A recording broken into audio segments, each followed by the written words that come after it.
These are good days. Everything is going good with everything, 'cause these are good days. Going good with everything, it's going good with everything. Gotta know that because these are good days. Everything is going good with everything, 'cause these are good days.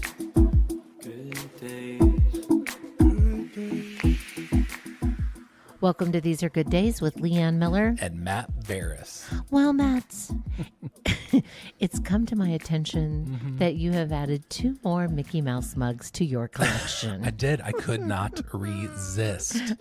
I couldn't resist. Listen, Hallmark, if you are listening, where's my Ring bell? that bell. It's I right can't there. reach it. I'll reach it. Hallmark, if you are listening, you are making some great Disney stuff right now, and we are Hallmark. thankful for it. Listen, they're also making Hallmark movies. If you are listening, listen. Listen. I know that Hallmark movies have a little bit of cheese. Yeah, They're a they little do. cheesy, but I have to admit, I kind of like the cheese. Why? I don't know. I don't understand the fascination with Hallmark. I don't. And I also, I don't either. do Hallmark movies run year round? I think now they do because I do think that the Hallmark Christmas movies became so popular that Yeah. they're just like, let's just go with this. People are loving it. Like, but how many like big city girl executives can move back to their small town and fall in love with the carpenter that never left his mom's Oh, bedside yes, because it's- she's dying of yes, cancer? yes. And he has a baby, and then the listen. mother died, and then they fall in Yes, love. But they don't really kiss at first. They have like a glance and a well, moment. there's tension. There's I tension. know. It's like biblical sexual tension. It's not real. Maybe that's why it's so Yeah, it's so it's palpable tension. it's total. It's like cheesy at its best, and I get sucked in. I don't. And even though I know what's going to happen, I still have to make sure that it's going to happen. But you're like that with everything. Yeah. You came to our house recently, and our kids were watching like Nailed It, I think, and you were like, "What's that person making? Where are they from?" And you were Yeah. just gonna pop in, and you ended up sitting there and watching the whole thing. I had to with them. watch. I had to watch to the end. You with- do the same thing with Daryl and his hunting shows yes, because you'll be like, yes. "Daryl, that steed wasn't big enough. He should have waited. He should have waited. Why did he even pull the trigger on that one, Daryl? Look at the horns on that Listen, one." What? I'm like, What hunting shows are you watching that says steed? well, obviously none. But you get so invested in television, it doesn't matter. Yes. I would say this.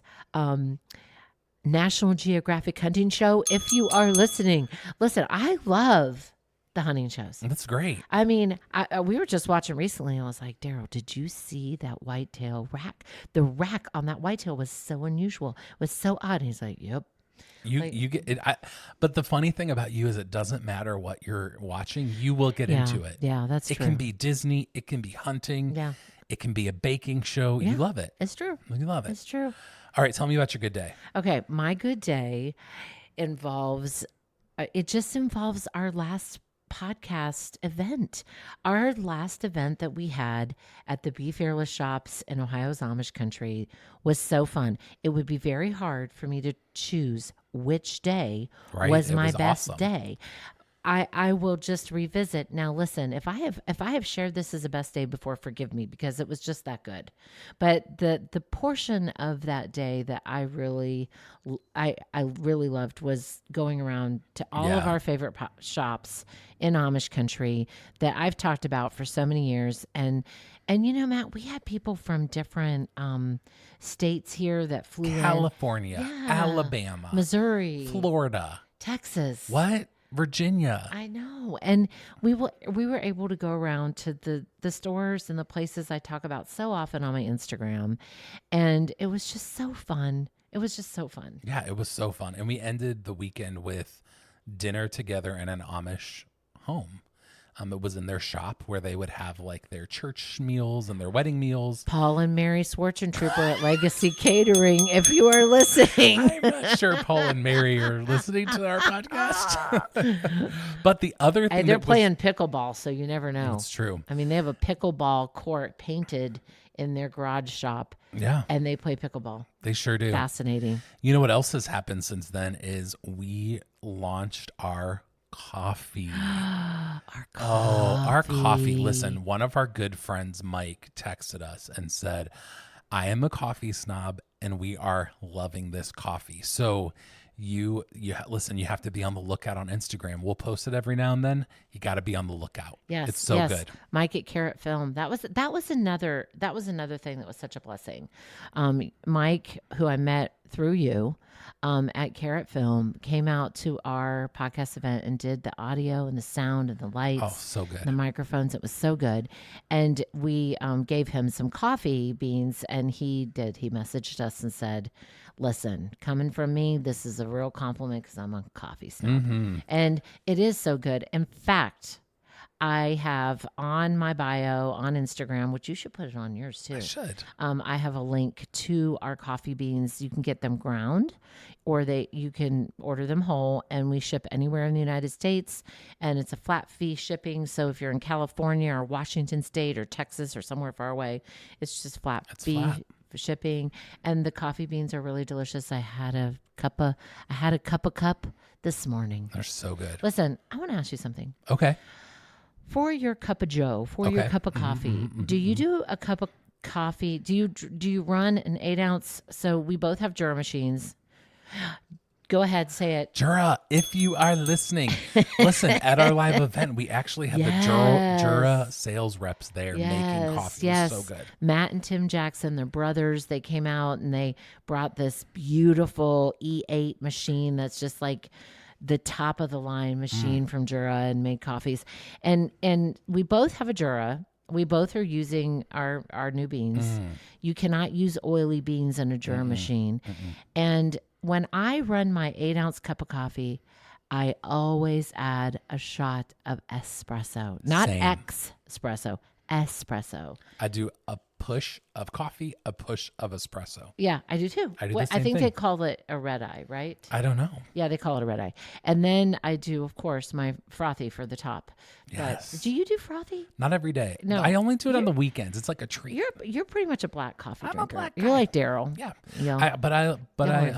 I do frothy coffee on the weekends for sure. Oh, it's a weekend treat? Yeah, yeah. Oh, isn't that Speaking of the nice? weekend, this is my good day. We had a recent, it's honestly, we're in the season of life where it's rare to have a weekend where we don't have anything going on. And we truthfully, and I think we've talked about this here before, and if not, we'll probably talk about it again, is we say no when we need margin. Yes, I love that. We are not afraid to say no. So we had a couple things creep up, and Mallory and I were like, it's been crazy.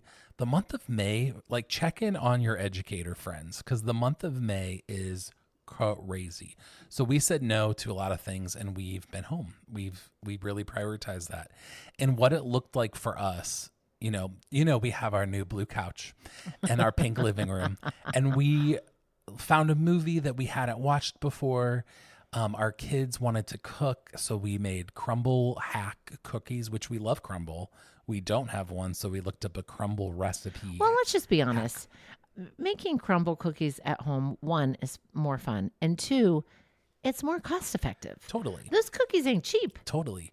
And the other Crumble, if you're listening, thing, we love you. we love you, but you're a little pricey. And you know what else we made that my kids just devour is the salsa recipe that I love sharing. I know you love it. Listen, I've probably talked about it Is a it year the ago at this Pioneer time. Woman? It's I- Pioneer Ree Woman's Drummond. recipe for restaurant style salsa. We and need to it's- get her on the podcast. We do. Ree, Ree, come on. come on, We want to. Ree. We want to talk to you. Pioneer Woman, if you are listening. Boy, the bell is hot today. It's hot. It's busy already. So, if you Google Pioneer Woman Food Network restaurant style salsa, you can get it too. It's Tip, delicious. I omit the jalapeno for my kids. Okay. So, It's delicious. but yeah, so we literally just spent a day at home doing nothing and cooking. My kids are at the age where they love helping in the kitchen. So that's Okay, what we I did. want to talk about something that when you make these decisions, that sometimes as parents of kids that are younger, we're not aware that this is happening when you don't even know what I'm going to say and you're already But I know but it's going to be good. yeah. Mm-hmm. is that we do this because we know our family needs it, right? We Right. make choices like that because we know our family needs it. Right. What we don't often weigh is that our children are watching those choices. They are paying attention. Now, your oldest son is old enough that he's like, Mom and Dad said no to some things so that we could be home and look at Right. what we're doing instead. And we're playing outside because your kids play in the backyard. Oh, they love it. I love how Yeah. much they play in the backyard. I mean, when your neighbors put up their fence, Luca cried. They cried because they love talking over the fence to the neighbors. They sure do. But we don't really weigh that as much. And I can say this with assurance because now our boys are 29 and 24 and they both own their own homes. And because we made choices like that, and you lived with us when we made choices like that. Now, we said yes a lot, but we did Yeah. say no a lot. Right. And we did stay home a lot. And we Right. did say, we're going to make a meal this Saturday night. You can each invite a friend, but we're going to stay home. You can play video games in the dining room. The dining room can become an arcade. It did. I remember when you did we are that. staying home. And now what I watch with our boys is they stay home. Yeah. Even just this past weekend, Joey just stayed home. Yeah. He just stayed home and did laundry and cleaned his room, and he was home. And I think when we model that time after time after time after time, when our children are growing up, it becomes part of their decision making too. Totally. And I think our kids see, for us, Mallory and I both work full time. So the weekends for us are often where we hit the reset button. So that means we're straightening up, we're getting clothes ready, we're getting lunch ready, we're washing things, painting, whatever we need to do around the house. And I think what it does for us is it sets up our week to be more intentional with our family. So what I mean by that is rarely are we doing laundry on a Monday night where we're like harried and hurried and rushed and like, Right, oh, we right. worked all day. Throw on like we don't run around a lot through the week because we do kind of hit the reset button. Our Sunday afternoon and evening is kind of a precious time. The only thing that we do is record the podcast when the kids go to bed. So that time from like lunch to 7:30 is like really special time for us to get things done, but also just kind of sit around and hang out with our family. Yeah, that's good. And our kids are so funny because our kids already, every now and then they get a little itchy to get out of the house and do something. And so do we. But our kids really love staying home. They love and home. They love being home with us. Yeah, but your kids came by one day when we were out and about. You came to where we were, and we were talking and hanging out, and looking around, and Luca's like, I'm ready to go home now. I want to see Charlie. I want to get home to Charlie. And I was like, Yeah. wow, that's Yeah, great. our That's kids awesome. love home. That's actually good. And I think too, your kids watch. They watch. Oh my goodness, yes. They are watching you all the time. It is like the Yes. scariest mirror that you will ever have held up to yourself because your kids say things like you say them. They model the tone that you have with your spouse. They model the way that you react to situations. And so our oldest is a 4th grader, and he's getting to the age where he's really reflecting back to us all the things that we're showing. I mean, your kids do that all the time. Your 3-year-old matches your temperament, but we're kind of getting to the place where he's kind of saying what he wants instead of just doing it. And so Right. it's interesting because now he's saying, I really want to be home and I really want to do this. And it's just interesting. Okay, listen, we might need to change course here on this podcast. We had another topic picked out, but let's just pause here for a second and talk about some things that we might do that are, you're putting your notes down, you're just putting your notes away. Things that we do that are not just our kids, I want to even say friends. Things that we do that when we're doing them, we may be doing it for our own self-improvement. We may be doing it for our own life, but we influence the people around us. And our Yeah. kids, I think our kids are a true testament of that for sure. Well, one for us that's important to our kids that they don't know it's important to them yet is eating dinner together and I know this was a priority for your family too, is our kids have an expectation that we are home at the same time at night and that we have a meal together. Now, listen, sometimes it's hot dogs and baked beans from a can. And sometimes the other night, Mallory made chicken parmesan from scratch and everything in between. It's a salad. It doesn't matter. Sometimes we have an open face egg sandwich with a little bit of sausage. And that's not the point, isn't what you're serving, but our kids have come to expect time around the table together. And you know what we do? I don't know if you know this about us.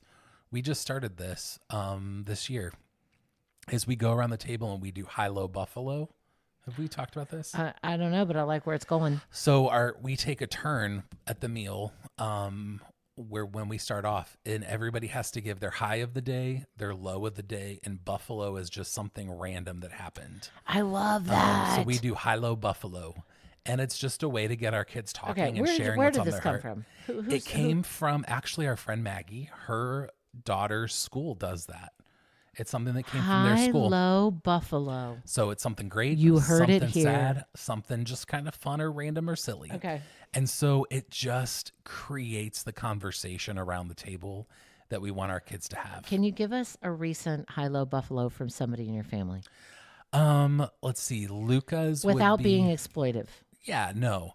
Highs are often things to do with friends. So my friend came, we played at recess together. Or Mallory's parents were in Hilton Head for the winter and they came home recently and they're like, Grammy and Papa are coming home. That's my high. A low can sometimes be our kids got, our two littlest kids both got slime. And Remy, our little one, mixed it together and it upset our middle child, our 7-year-old. And so his low Wait, is she mixed slime. the two slimes together? Yes, hers and Remy. his. One was green and one was orange. Oh, Remy, not a good choice. And then buffalo could be like, so-and-so wore a cool shirt today. Or I like that we're eating chicken parmesan for dinner. It can be just something random. It's just a fun way for us to get our family to talk around the table. Yeah, and let me just say this because I'm a little bit ahead of you with my boys in age. By doing high-low buffalo, what you're planting that will grow is that when your boys are teenage boys, because some teenage boys, it's hard to get them to open up or communicate. Right. So often what can happen is they come home from school and it's like, how was your day? Fine. What happened? Nothing. And high-low buffalo is already cultivating this action or this exercise of, we're going to express ourselves. We're going to talk about our feelings. This is a safe place.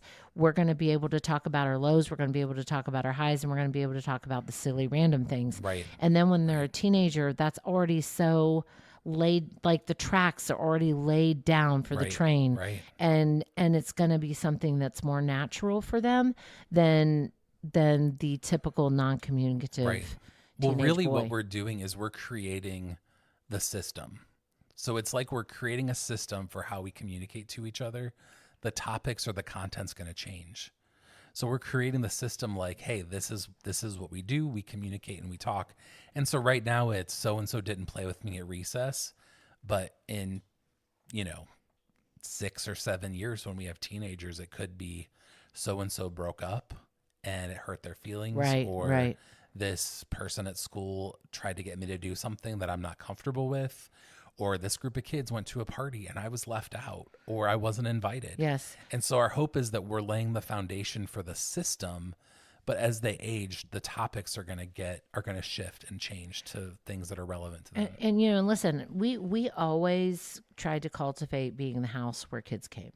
Same. We wanted to be fun. We wanted to be like there were times, and this, Matt, there were times there were like 6 screens in our dining room. I mean, because I remember you had like all the theater kids over and they're like, oh, what a beautiful morning. And you and Daryl are trying to watch a hunting show and you're like, okay, tone it down. We did whatever it took. Singing in the rain. We did whatever it took. I like to be in America. Okay, by me in America. Okay, I'm done. we, we did we did whatever it took. right. Whatever it took for kids to feel welcome, whatever it took for kids to want to be at our house. Like we always tried to have like all the sugar cereals like Lucky Charms and Captain Crunch and That's Fruit right. Loops, because that's a great way for you to know who your children's friends are, what their lines of communication are, and how they're speaking to one another. That's right. What kids are dropping the F-bomb, and what kids are saying like, "Hey, you shouldn't talk like that." Right. Like it really gives you a window into how your kids are interacting with their friends. And it was one of, listen, if you are a mom or dad of young children, that is one of my big, I would say that is one of my big pieces of advice, is to cultivate your home to be a place where all the kids want to hang out and where they want to be, because your kids are going to be somewhere. Might as well be with you. Might as well be at your house. That's right. So as a mom of upper 20-year-olds, what are some of the things that you're like, oh, I'm so glad we did that, because you're seeing the payoff now? Maybe in the way that your kids communicate to you, or the way they're making home that models you. What are some of the things that you're like, oh, I love watching this blossom in my kid at this season? I would say and you know this because you lived with us for 2.5 years, but we communicated with our kids. Like, it wasn't like, this is the rule, it's because we said so, don't ask any questions, we're not going to give you an explanation. We really talked about things. So our oldest son and our boys don't communicate the same. Right. So it wasn't like one approach worked for both. Our oldest son has been a grandfather since he was 4. He was born an old man. And we could get a cup of coffee, each of us, and that cup of coffee never reached the bottom for, on a Saturday for 2 or 3 hours in the morning, just really talking about life and talking about everything.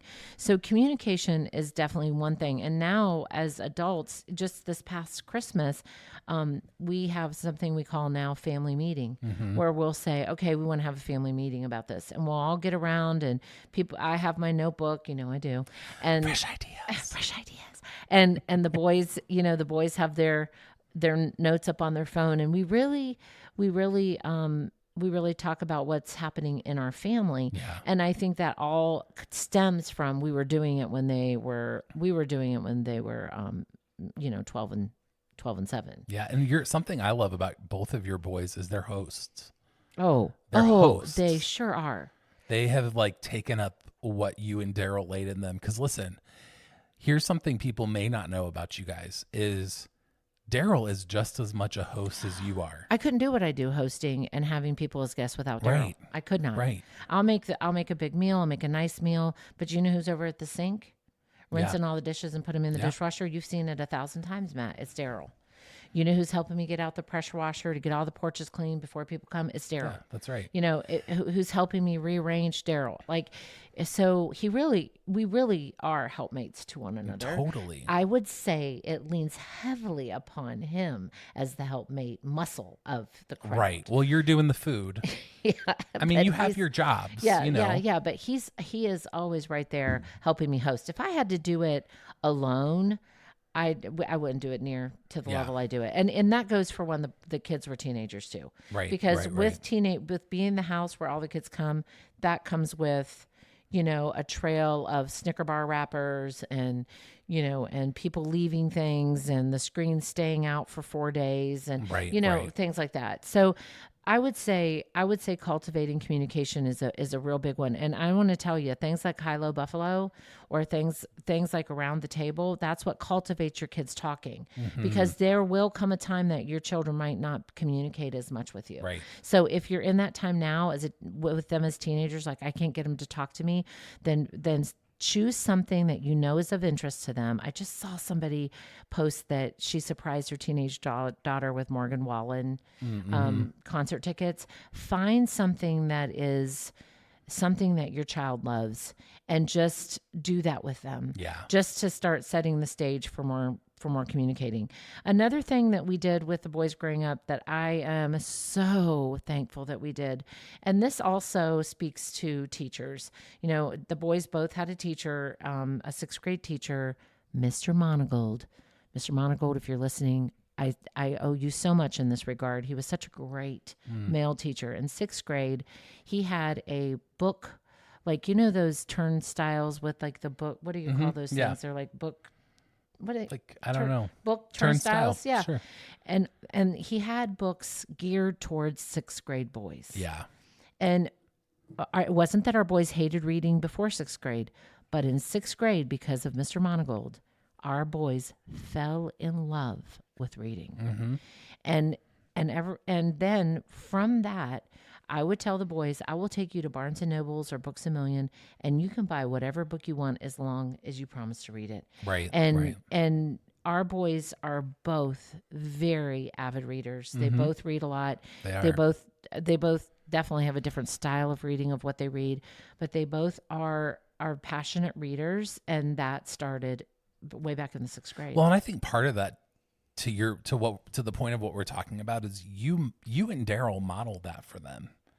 Yes. You know, people may not think Daryl's a reader, but Daryl's a reader. When he's on vacation, he reads like Clive Custer and Zane, Louis L'Amour. Yeah, all those Westerns. Daryl loves reading, and so do you. And so, you know, your kids see what you do.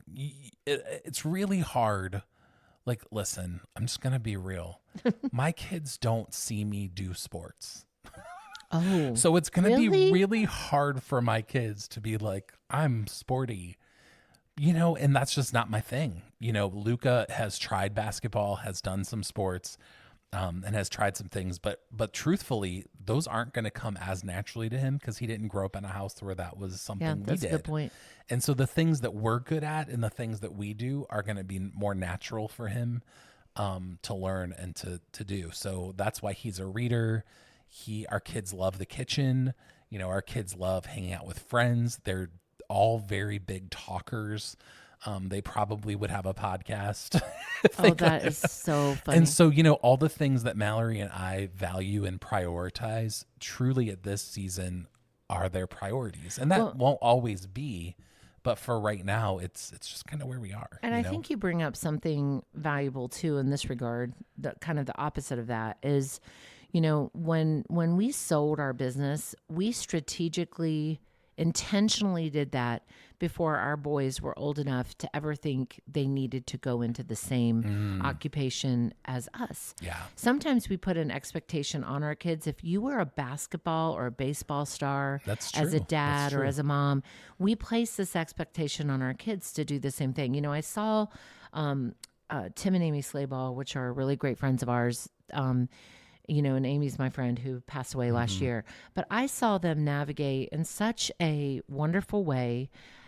Tim was an incredible athlete. Yeah. Incredible basketball player. And Amy was a cheerleader, you know, and also just naturally just, I would say she was just like a natural almost gymnast. Like when I met her, she could do a one-handed handstand on a kettlebell. And she just, you know, even with her health challenges, she, you know, she was, I would call her athletic. Yeah. And both of their boys chose to play sports when they were young. And then when they got a little older, they wanted to go into theater, into drama. And so they were both in theater and drama in high school. And Tim and Amy were so supportive of that and so kind and so open to that. And I think sometimes as parents, we are, and I don't use this term lightly, we are called or we are pressed upon or we are impressed upon not to push our kids to do what it is our dream. Yeah. Like what it is that we feel like they should do because that was our dream. Right. And I think those signals are if your children are uninterested. Right. Absolutely. I mean, if they're uninterested and they would rather go around the house singing Music Man, you know, then 76 trombones and the big parade, 110 corn. then be supportive of that. Yeah. And same with careers. I mean, how many people or stories or Hallmark movies have you seen where the father's an attorney or a doctor or a dentist, and then it's just expected that the child is going Right. to walk that same path. I mean, listen, my parents were like, do what you want. Like, make a difference in the world. And sometimes I wish they would have steered me to be a doctor or a lawyer. Listen, because those teacher paychecks. You know what I'm saying? Listen, our youngest son, and this was tough. This was a tough one for me because I have always felt, and I still believe this, I've always felt that higher education is a privilege. Yes. Higher education is something that is a privilege. Not everybody gets to do that. And if you get to do it, you are privileged and you are fortunate. And so our oldest son graduated from Wheaton with a geology degree and went on to get his master's and is a geologist and works in geology. Our youngest son went to Wheaton his first year and was like, this is not my vibe. This is not. I forgot he went to Wheaton for 1 year. Yes, for 1 year, and said, this is not what I want to do. And I was like, I tried different approaches, like, are you sure? And can you give it more time? And he was like, no, I want to transfer to Ohio State. I want to go to a big college. I want to go to big football games. I want to, I want to just have the college experience like that. So he transferred to Ohio State. The Ohio State in Columbus. Went there for a year. COVID happened, and he was like, I don't want to do this anymore. I don't want to do online learning. And it was hard for me, Matt. Yeah. I wanted to say, oh, you're going to get your education. You're going to stick it out for 2 years and get your education. But we don't pay for all of our boys' education. We help them, but we don't pay for all of it because I believe, and so does Daryl, that they need to have some skin in the game. Totally. So Joey's like, Mom, I don't want the debt. I want to get my real estate license. That is what I want to do. Mm-hmm. Will you and Dad pay for my real estate license instead of helping me with college? And I want to get my real estate license. Yeah. And we were like, yes. And he has done great. Yeah. That's so awesome. And he's doing great at 24, but he does not have his 4-year bachelor's degree. And I had to set that aside. I had to let that go because that's what I wanted. That's what I thought he needed. But turns out he didn't. Yeah, I think that's great. I think it's great to let your kids explore the path that they choose. Yeah. And there could come a day where he says, I really want to wrap up a 4-year degree. Yeah. But that might not be right now. Yeah, might not be. Well, So, Matt, let's talk about food. Let's talk about meat and cheese. Let's talk about all the crackers. And the bulk food that we can eat. Let's talk about food. Listen, we had, and listen, I know that it was a month ago, but the charcuterie board at the event was so delicious. Listen, shout out to my mom, Yes. Francine, Oh, and it was- Roxy, and and Berta. Berta. Oh my goodness. And Kat and Mallory. That charcuterie board was a sight to behold. And I just want to tell you something. At Walnut Creek Foods and Market, and it's Walnut Creek Foods brand, there is a beef pastrami. Sign me up. That will blow your mind. It That's is right. so good. We had several people that shopped the next day. Were like, "What kind of beef was that?" It was beef pastrami. It was so good. And in the deli, sliced thin. It was delicious. So rolled good. up on a charcuterie board. It was delicious. So good. We had so many great things for Walnut Creek cheese there. My favorite is Sweet Lebanon bologna, and it did make an appearance. Yes, it did. And I'm so happy about that. We are so thankful for Walnut Creek Foods sponsoring this podcast, sponsoring our live events. We have a great relationship with them, and we love their products truly. Absolutely. All right. Well, hey, we say it every time, and let's say it again. Whether ordinary or extraordinary, we hope you see that These are good days. This episode brought to you by Walnut Creek Foods.